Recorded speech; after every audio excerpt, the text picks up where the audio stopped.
우리가 예수님의 산상수훈을 계속 묵상하고 있죠. 산상수훈은 마태복음 5장부터 7장에 수록되어 있는 예수님의 가르침을 말합니다. 5장 1절에 보면 예수께서 산에 올라가 앉으셨다 이런 말씀이 있는데요. 이렇게 산에서 앉으사 말씀을 전하신 곳에서 산상수훈이라는 이름이 왔습니다. 여러분 성경책을 앞으로 이렇게 한번 넘겨보실까요? 5장을 보시면 그 유명한 팔복의 말씀이 시작되죠. 이 팔복의 말씀은 제가 2019년에 설교를 했어요. 시리즈로 설교를 했었는데 그래서 이번에는 그 팔복은 좀 건너뛰었는데요. 혹시 궁금하시면 유튜브에 다 있더라고요. 네, 놀라지 마세요. 지금의 저와는 다른 사람이 있는 것 같아서 네, 저는 켰다가 얼른 껐는데요. 이후에 소금과 빛의 비유, 또 율법을 완성하신 6가지 사례, 살인에 대하여, 간음에 대하여 이런 말씀이 쭉 이어졌잖아요.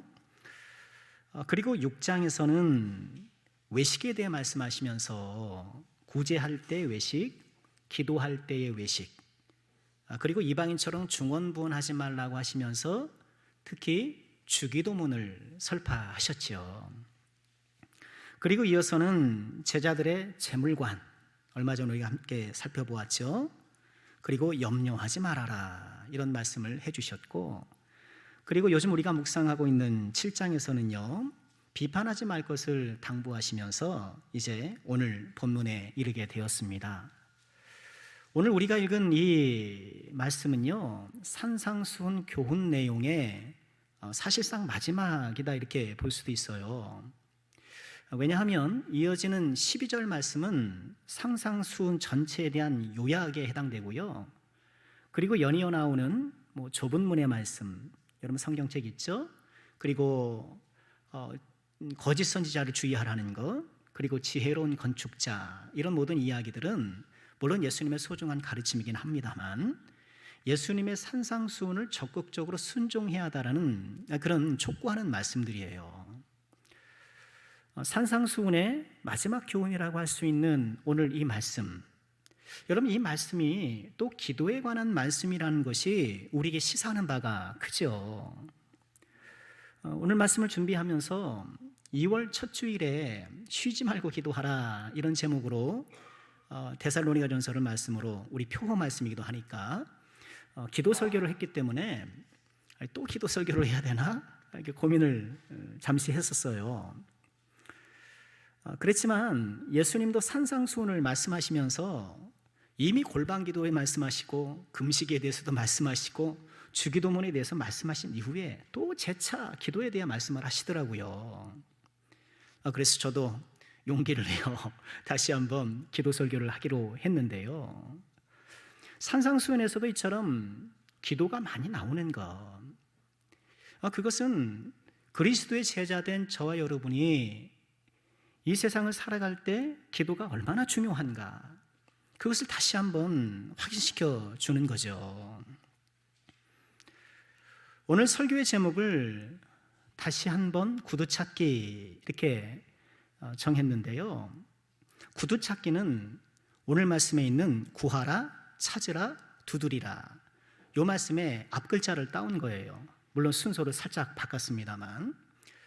그리고 2020년 2월 23일 주일 예배 때 누가복음의 이 본문으로, 오늘 마태복음인데 누가복음의 동일한 부문으로 당시에 구두찾기라는 제목으로 이렇게 설교를 했었어요. 그래서 다시 한번 구두찾기 이렇게 제목을 정해 보았는데요. 2025년 우리 교회의 표어가 쉬지 말고 기도하라 아니겠어요? 그리고 우리가 묵상하고 있는 산상수훈에서도 기도의 비중이 상당한데, 여러분 어떤가요? 나는 요즘 좀 더 기도에 관심을 갖고 있는가? 기도에 시간을 갖고 있는가? 우리가 돌아보지 않을 수 없는 거예요. 모쪼록 오늘 말씀을 통해서 저와 여러분 사이에 다시 한번 구하고 찾고 두드리는 이 구두찾기의 믿음으로 한번 나아가 버리라. 구두찾기를 다시 한번 되찾아보리라. 이런 마음의 결단 있게 되기를 주의 이름으로 축원합니다.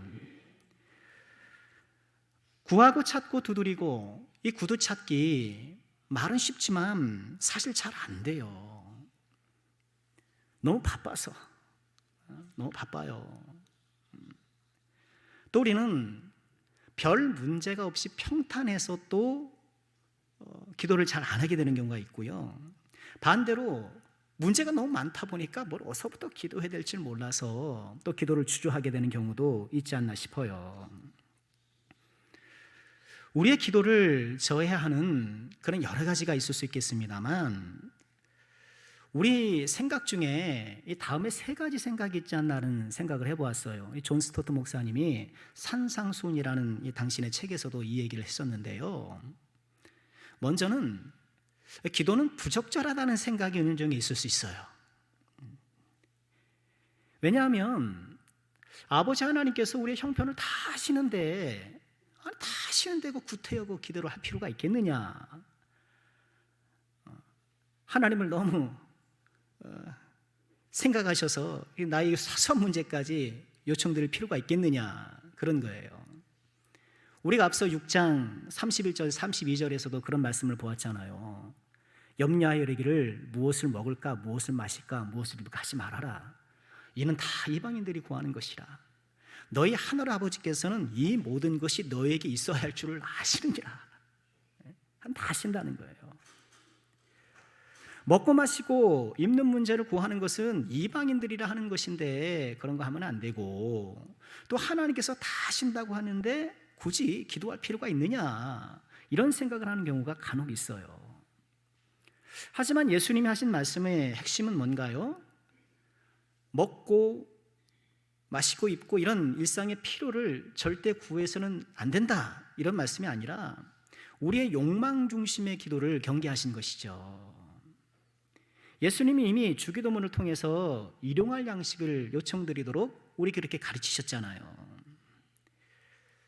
주께서 우리의 형편을 다 아시지만 우리가 우리의 기도로 하나님께 우리의 형편을 아릴 때 응답과 더불어서 무엇이 우리에게 축복으로 다가오나요? 하나님과의 관계가 깊어지는 거예요. 그리고 그것이 기도의 궁극적인 목적이잖아요. 우리도 자주 만나서 사소한 이야기라도 이렇게 자주 해야 어때요? 서로 친밀해지는 것이죠. 우리의 모든 필요를 주님께 말씀드리면서 사소하다고 생각하는 것까지 주님께 아뢰일 때 하나님께서 우리에게 주시는 응답과 더불어서 하나님과 깊은 친밀감을 갖게 되는 것, 이것이 기도의 축복인 거예요. 기도에 대해 회의적 마음을 가질 수 있는 두 번째 이유는요, 불필요해 보인다는 거예요. 왜요? 기도 없이도 별 문제 없이 살아가는 사람들이 많거든요. 내가 기도해서 갖고자 하는 것을 저 사람은 기도 없이 비교적 손쉽게 또는 좀 더 노력을 해서 갖는 거예요. 그러니 내가 기도하면서 갖고자 하는 것이 좀 이게 뭔가 하는 생각이 될 수도 있는 거예요. 기도 없이도 취업 잘하고, 기도 없이도 아기도 잘 낳고, 기도 없이도 그들의 삶이 굴러가는데 아무 문제가 없는 거예요. 그러니 구태여 기도할 필요가 있겠는가? 될 사람은 되는 거고, 이 세상 원리 따라 굴러가는 거고, 그저 기도하면 마음이 좀 위로 얻는 거지, 위로 마음 편해지는 거지, 그런 생각할 수가 있어요. 그렇게 보이는 측면이 있는 것은 사실이에요. 왜냐하면 기도하지 않는 사람들도 많은 것들을 누리며 살아가는 것이 현실이기 때문에, 그것은 그들이 기도하지 않았기 때문에 뭐 그런 것이 주어진 것이 아니고요. 기도가 없이도 삶의 수레바퀴가 돌아가는 것은 하나님께서 창조주로서 모든 피조물들에게 베풀어 주신 이른바 창조의 선물 때문에 그래요. 창조의 선물, 모든 피조물들에게 베풀어 주시는 이 하나님의 은혜가 있어서 우리 하나님은 선인과 악인을 구분하지 않고 햇빛을 주시잖아요. 그래서 작물을 심고 재배하고 수확하게 하시잖아요. 열심히 내가 공부하고 노력하면 거기에 따른 결과를 얻게 하시고, 하나님께 주신 그 달란트를 잘 활용해서 자신들의 인생을 발전시켜 나가는 이런 일반 법칙들을 하나님께서 선물로 주신 거예요. 이를 통해서 인류 사회가 진행하고 발전하는 것이죠. 이런 것을 일컬어 우리는 일반 은총 이렇게도 이야기를 하는데요. 그런데 교회 밖 사람들은 그것이 하나님의 선물이라는 것을 모르는 거예요. 우리가 기도하는 건 뭔가요? 남들이 다 기도 없이도 누리는 그것에도 불구하고 우리는 하나님께 기도하는 것은 그 모든 것이 하나님의 선물이라는 것을 고백하는 것이고, 그 모든 것들이 하나님의 은혜에 유지되고 있음을 인정하는 거예요. 믿음의 눈을 뜨는 사람만이 그래서 기도할 수 있는 거예요. 무엇보다 아무리 창조의 선물을 그저 누린다 하더라도 구속의 선물을 누릴 수는 없어요. 구속의 선물은 기도하는 사람에게만 주셔요. 기도하는 사람만이 죄를 용서받을 수 있고, 기도하는 사람만이 성령을 선물로 받을 수 있고, 기도하는 사람만이 우리가 하나님의 창조된 피조물이라는 것을 알고 하나님께서 나를 이끌어 가신다는 하나님의 섭리의 손길을 바라볼 수 있는 거예요. 여러분, 기도하는 사람만이 하나님을 바라보고 하나님이 주시는 영육간의 모든 축복을 내 것으로 만들 수가 있는 거예요. 이것이 큰 축복이죠. 그래서 처음에는 창조의 선물을 보고 들어갔다가 어때요? 구속의 선물을 만나는 거예요. 처음은 내가 이것저것 필요해서 주님 앞에 들어갔더니만 이젠 하나님께서 하나님을 주시고 하나님께 주시는 구속의 선물을 우리에게 누리게 하시는 거예요.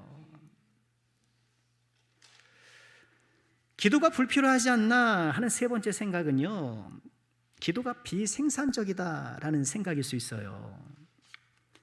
그것은 좀 전에 말씀드린 기도가 불필요하다라는 것과 연관되어 있는데요, 기도해도 응답되지 않는다는 거예요.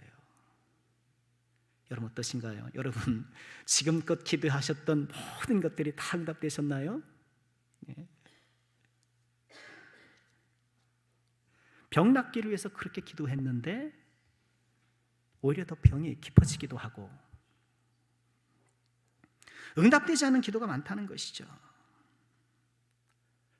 왜 하나님께서는 기도를 거절하시거나 더디 응답해 주시는가? 이것은 모든 크리스천들의 숙제예요. 왜 내게 응답하지 않으시는가? 우리는 그 이유를 다 알 수는 없지만 분명하게 아는 것은 뭔가요? 하나님께서 우리를 사랑하신다는 거예요. 그리고 하나님께서 그의 자녀된 저와 여러분을 존귀한 하나님의 자녀로 만들어 가신다는 거예요. 로마서 8장 28절 우리가 사랑하는 말씀이잖아요. 같이 한번 읽어볼까요? 시작. 우리가 알거니와 하나님을 사랑하는 자 곧 그의 뜻대로 부르심을 입은 자들에게는 모든 것이 합력하여 선을 이루느니라. 우리가 꼭 붙잡아야 될 말씀이죠. 모든 것이 합력하여, 슬픈 일이, 기쁜 일이, 잘 되는 일이, 안 되는 일이, 이런 모든 것이 합력하여 선을 이루는 것. 그러면 합력해서 이루시고자 하는 그 선이 뭔가? 선이 뭔가? 가깝게는 하나님께서 우리 삶에 신비롭게 역사하시는 그런 놀라운 일들일 거예요. 그래서 그 당시에는 내가 오히려 안 풀려가지고 속상했는데 조금 시간이 지나 보니까 그게 오히려 다행인 경우. 여러분 그렇지 않습니까? 그런 경우가 우리는 간혹 있잖아요. 고난을 통해 비로소 나의 딱딱했던 교만의 외피가 좀 벗어지고 겸손한 사람으로 거듭나게 되고, 모든 것이 합력하여 선을 이루는 것은 이런 하나님의 은혜로운 선물을 포함하는 것은 사실입니다만 그 선의 실체가 이어지는 29절에 나와 있어요. 하나님이 미리 하신 자들을 또한 그 아들의 형상을 본받게 하기 위하여 미리 정하셨다.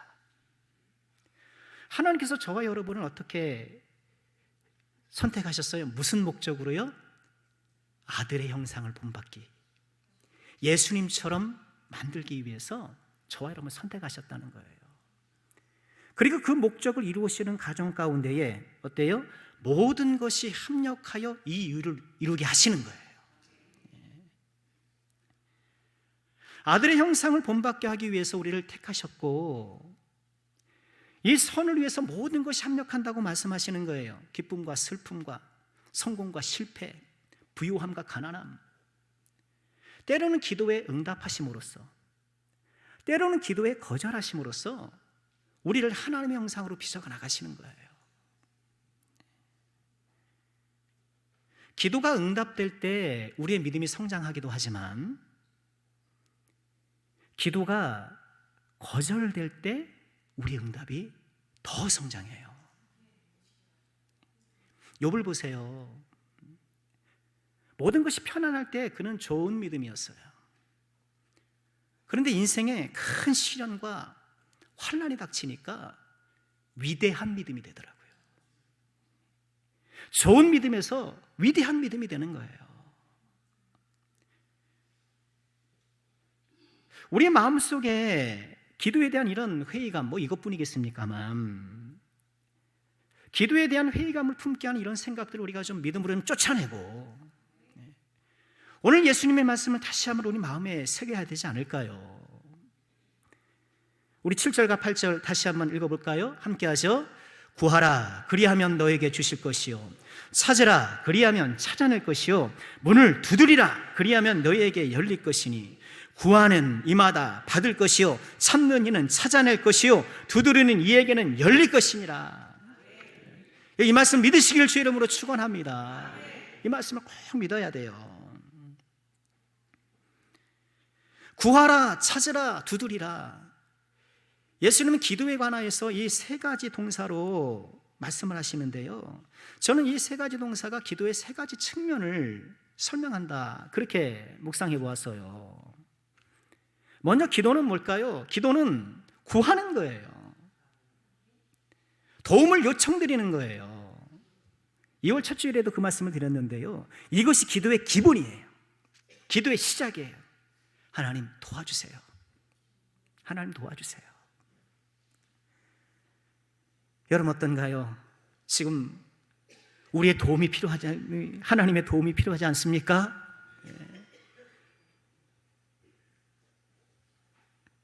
하나님께서는요, 우리가 도움을 요청할 때 기뻐하셔요. 시편 46편 1절에 이렇게 말씀을 하셔요. 하나님은 우리의 피난처시오 힘이시니 환난 중에 만날 어떤 도움이다? 큰 도움이라는 거예요. 환난 중에 만날 큰 도움이다. 여러분, 우리가 열심히 수고하고 아침부터 저녁까지 일터에서 막 뒹굴고 그 험한 사람들 만나면서 싫은 소리 막 들어가면서 아쉬운 소리 해가면서 열심히 세상을 살아가는데, 여러분 내 힘으로만 되든가요? 우리 하나님께서 우리의 도움이 되시되 어떤 도움이 돼요? 큰 도움이 되신다는 기억하시고, 여러분이 하나님 앞에 구하시길 바랍니다. 요청드리시길 바랍니다. 두 번째 기도는요, 오늘 말씀 찾으라 말씀인데요, 모색하라는 거예요. 저는 오늘 설교를 준비하면서 이 찾으라는 말씀이 참 귀한 말씀이다라고 묵상해 보았는데요, 여러분 오늘 우리가 하는 7절 말씀은 왜 우리 학교 다닐 때 그 영어 시간에 명령법 앤드 그런 거 있잖아요. 명령법 앤드 딱 그 형태잖아요. 구하라, 그리하면 주실 것이다. 찾으라, 그리하면 일할 것이다. 이렇게 나오잖아요. 그런데요, 구하라, 그러면 너에게 주실 것이다, 이 말씀을 직역하면은요, 그것이 너희에게 주어질 것이다. 수동태예요. 주어질 것이다. 또 세 번째 나오는 두드리라도 그것이 열릴 것이다. 수동태예요. 그런데 가운데 있는 이 찾으라는요, 그 결과가 어떻게 돼 있나요? 찾아낼 것이라. 주어는 너희예요. 찾으라, 그러면 너희가 찾아낼 것이다. 너희가 찾아낸다는 거예요. 하나님의 기도 응답은요, 때로는 수동적으로 우리가 받기도 하지만 때로는 능동적으로 찾아가는 것이기도 해요. 기도는 우리의 성실한 노력을 배제하지 않아요. 시험에 좋은 성적을 얻으려면 어떻게 해야 되죠? 열심히 기도하고 막 금식하고 막 기도만 하면 돼요? 공부를 해야죠. 병 낫기를 위해서 기도한다면 어떻게 해요? 성경적 표현으로 치면 기름을 발라야 되고, 내가 어떤 사업을 해야 될지 고민하고 기도하고 있다면 어떻게 해야 돼요? 하나님 뚝! 하나님 어디입니까? 아니고 어떻게 해요? 시장 조사하고, 어디가 좋은지 연구하고, 내가 무엇을 할 수 있는지를 공부해야 되겠죠. 기도는 우리가 해야 할 일을 하나님께 미루는 것이 아니에요. 기도는 게으름을 합리화시키는 도구가 아닙니다. 기도하는 사람은 기도하는 대로 살게 되어 있는 거예요. 그래서 기도하는 사람은 그 삶이 변화되고 성장하게 되어 있어요. 세 번째, 두드리라. 기도는 두드리는 거예요. 이 말씀은 끝까지 인내하라는 말씀이죠. 끝까지 기도하라는 거예요. 기도의 가장 큰 적은 포기예요. 좀 해보다가 마는 거. 예수님께서 기도를 이렇게 두드리는 행위에 비유하신 것은 아주 적절해 보여요. 당연히 적절하겠지만 예수님이 하신 거기 때문에 생각해 보면, 여러분 그러잖아요. 여러분 댁에 계실 때 가끔 누가 문을 두드리지 않습니까? 저도 어느 날 이렇게 집에 있는데 누가 문을 툭툭툭툭 두드려요. 그거 안 나가봐요? 여러분 생각해 보세요. 여러분 댁에 계신데 누가 문을 툭툭툭 두드려요. 나가면 소도 같습니다. 소도 같습니다. 그러기도 하는데, 뭐 좀 내가 다른 일을 하느냐고, 좀 뭐 귀찮기도 하니까 한두 번 두드리고 뭐 그냥 지나갈 수는 있겠죠. 근데 계속 두드려요. 계속 두드려요. 팍팍팍팍팍. 여러분 안 나가겠어요? 안 나갈 뻔 한번 손 들어보세요. 안 나가질 수가 없어요. 안 나가질 수가 없어요. 누가 이렇게 두드려 하면서 역정을 내서라도 나가는 것 아닐까요? 여러분 예수님께서 기도를 이처럼 두드름에 비유하신 것은 너무나도 귀한 비유가 아닌가 싶어요. 두드리라는 거예요. 두드리라. 두드리라 이 동사가요 현재 진행형이에요. 계속 두드리라는 거예요. 여러분 지금 무엇을 두드리고 계시나요? 무엇을 두드리고 계시나요? 포기하지 마시기 바랍니다. 끝까지 두드리시기 바라요. 열릴 때까지 열리게 되어 있어요. 주님은 누구보다도 두드리는 자의 마음을 잘 아세요. 왜냐하면 주님이 우리의 마음을 계속 두드리고 계시는 분이기 때문에. 요한계시록 3장 20절에 그러잖아요. 볼지어다 내가 문 밖에 서서 두드리노니. 주님께서 저와 여러분의 문 밖에서 두드리시는 거예요. 그럼 지금도 두드리고 계시는 거예요. 문을 열어다오. 내가 좀 들어갈게. 너와 함께 먹을게, 마실게. 우리가 기도하도록 지금 기도하라고 좀 두드리고 계시는 분이 주님이 아니실까요? 우리가 어떤 이유에선지 문빗장을 탁 채워놓고 그 두드림에 반응하지 않을 때가 많이 있는데, 우리 주님은 두드리는 자의 마음을 누구보다 잘 아시는 분이셔요. 그러니 다시 한번 힘내서 두드리시길 바랍니다. 포기하지 마시고 끝까지 두드리시길 바랍니다. 우리 하나님께서 역사해 주실 거예요. 이렇게 찾고 구두찾기를 하는 이 사람에게 주님은 응답의 확실성을 생생한 비유를 통해서 말씀해 주셔요. 이어지는 9절 10절이죠. 너희 중에 누가 아들이 떡을 달라 하는데 돌을 주며 생선을 달라 하는데 뱀을 줄 사람이 있겠느냐. 참 예수님의 말씀은 너무 쉬워요. 너무 쉬워요. 저는 설교자가 되어서 이 쉬운 예수님의 말씀을 어렵게 설교하는 게 아닌가 그런 생각을 하는데요. 그렇지 않습니까? 이 9절 10절 말씀 보면 딱 다리를 칠 수밖에 없어요. 그렇지. 아들이 떡을 달라 하는데 돌을 줄 부모가 어디 있고, 생선을 달라 하는데 뱀을 줄 사람이 어디 있겠어요? 여러분, 여기서 떡과 생선은 당시 지금 예수님께서 이 갈릴리 호수 언덕에서 이 말씀을 하시잖아요. 갈릴리 지역 사람에게 주 양식이었어요. 떡과 생선이. 오병이어 그때 뭘 아이가 가져왔죠? 네? 보리떡 5개, 물고기 2마리, 맞죠? 오병이어 맞네요. 네. 그거 가져왔던 건 아닙니까? 주식이란 말이에요. 그러니 예수님의 비유 속에서도 우리가 우리의 필요한 것들을, 우리의 일용할 것들을 요청하는 것이 타당함을 알 수가 있는 거예요. 아들이 떡을 달라 하는데 돌을 주고, 생선을 달라 하는데 뱀을 줄 사람이 있겠느냐? 누구나 끄덕일 수밖에 없는 그런 말씀 아닙니까? 아빠, 빵 좀 사주세요. 에따, 돌이나 먹어라. 그럴 부모가 있겠냐는 거예요. 아빠, 생선이 먹고 싶어요. 옛다, 살모사다. 그런 부모가 있겠느냐는 거예요. 너희가 악한 자라도 좋은 것으로 자식에게 줄 줄 알거든. 하물며 하늘에 계신 너희 아버지께서 구하는 자에게 좋은 것으로 주시지 않겠느냐. 하물며.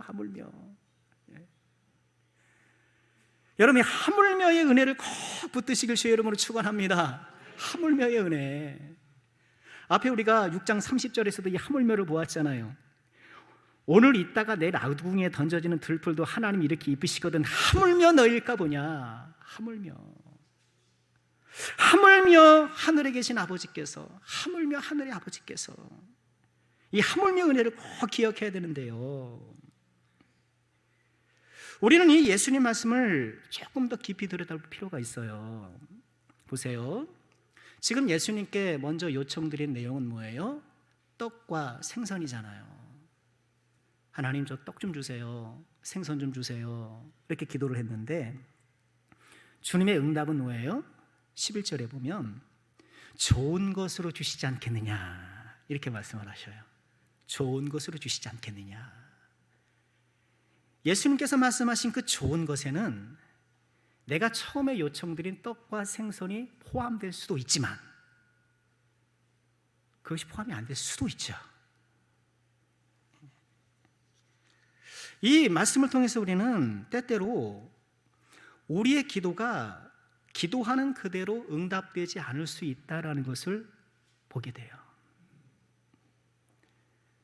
하나님의 응답이 기계적인 응답은 아니라는 거예요. 하나님은 우리가 요청드리는 것보다 우리에게 좋은 것을 주세요. 하나님은 내가 원하는 것보다 나에게 유익한 것을 주세요. 하나님은 나의 욕망 충족보다 나의 형상이 변화되기를 원하셔요. 누가복음은요, 이 좋은 것을 성령이라고 말씀해요. 누가복음 11장 13절이에요. 너희가 악할지라도 좋은 것을 자식에게 줄 줄 알거든. 똑같이요. 하물며 너희 하늘아버지께서 구하는 자에게 성령을 주시지 않겠느냐. 떡과 생선은 말씀드린 것처럼 그 당시 사람들의 필수 생활 품목이란 말이에요. 떡 달라는 것은 제가 좀 밥 먹고 배부른데 한번 간식으로 주십시오, 이게 아니거든요. 지금 나에겐 떡이 절실해요. 나에게 지금 생선이 적실한데 하나님께서는 성령을 주신다고 해요. 이 말씀은 우리에게 강력한 도전이에요. 떡을 요청하는 나에게, 생선이 절실한 나에게 성령을 주신다고 할 때 여러분 지금 마음이 어떠세요?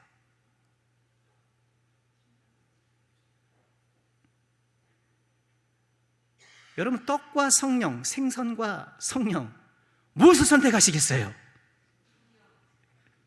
할렐루야!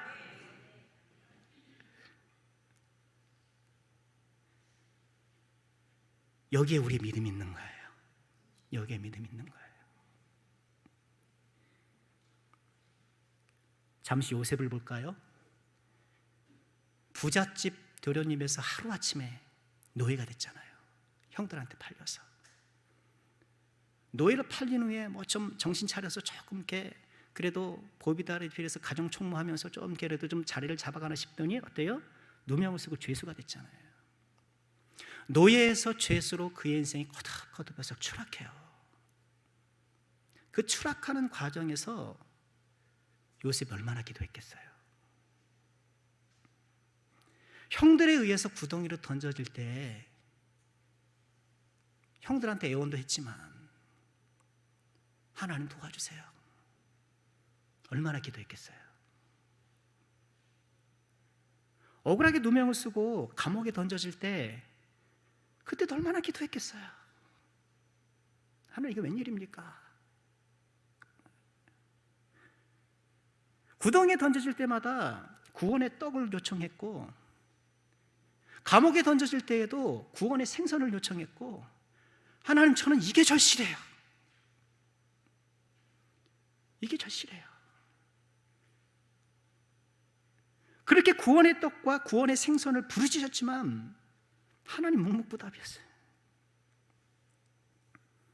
대신에 하나님이 요셉에게 어떻게 하셨나요? 사도행전을 이렇게 돌아봐요. 여러 조상이 요셉을 시기하여 애굽에 팔았더니 하나님이 그와 함께 계셔. 하나님이 그와 함께 계셔. 그 모든 환난에서 건져내사. 구덩이 던져질 때, 감옥으로 던져질 때 구원의 떡과 생선을 그렇게 부르짖었겠지만 하나님은 잠시 그것을 보류하신 후에 뭘 주셨어요? 하나님 자신을 주신 거예요. 성령을 주신 거예요.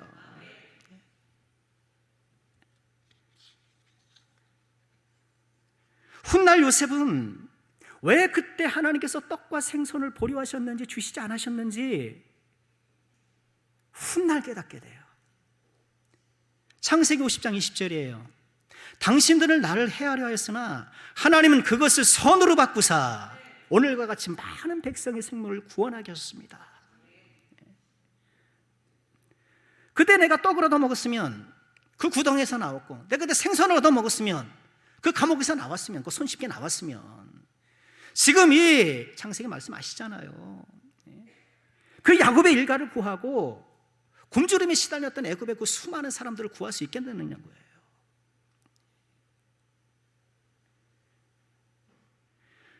우리 주님께서는 오늘 이 기도의 가르침을 통해서 제자들에게 떡과 생선을 구하라고 허용하시고 그렇게 하라고 촉구하시지만 주님의 제자들이 떡과 생선을 구하면서도 거기에 갇혀 있기를 원하진 않으시는 거예요. 좋은 것을 주시는 아버지의 뜻과 계획을 신뢰하고 그의 나라와 의를 추구하는 그런 삶을 살기를 원하시는 거예요.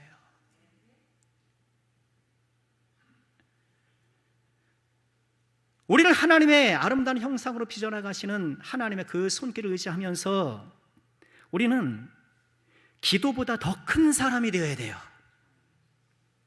내가 기도하는 것보다 더 큰 사람이 되도록 우리 하나님께서 이끌어 주시는 거예요. 필요를 하나님께 아뢰되 필요 그 자체가 목적이 아니라 하나님을 더욱 신뢰하는 신실한 하나님의 자녀, 그리스도의 제자, 주님 우리가 그런 사람이 되기를 원하시는 거예요. 말씀 마치겠습니다. 주님은 우리에게 다시 한번 구두 찾기를 명하십니다. 우리의 구두 찾기는 결코 멈출 수 없습니다. 믿음과 인내로서 항상 기도하기를 힘쓰고 기도하는 자를 더 성숙한 성도로 빚어가시는 하나님의 손길에 순응하면서 내 기도보다 더 큰 사람, 내가 요청하는 내용보다 더 큰 믿음의 사람, 이 하나님의 놀라운 은혜를 누리는 우리 모두가 되어야 되겠습니다. 이 귀한 은혜가 함께 하시길 주의 이름으로 축원합니다. 기도하겠습니다.